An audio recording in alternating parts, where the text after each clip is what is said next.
14 डिसेंबर 2023च्या महत्त्वाच्या चालू घडामोडी. कबीर बेदी हे भारतीय अभिनेते यांना इटलीच्या सर्वोच्च सन्मान order of the merit of Italian रिपब्लिकने सन्मानित करण्यात आलेलं आहे. त्यांनी भारतासोबतच अमेरिका आणि युरोपमध्ये सुद्धा चित्रपट व नाटकांमध्ये काम केलं आहे.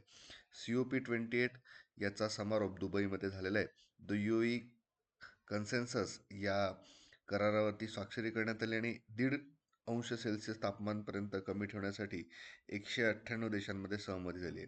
तर के बिर्ला फाउंडेशनद्वारे दिला जाणारा साहित्यातील व्यास सन्मान 2023साठी पुष्पा भारती यांची निवड झाली आहे. यादे यादे और यादे या त्यांच्या पुस्तकासाठी त्यांना अवॉर्ड देण्यात आला आहे.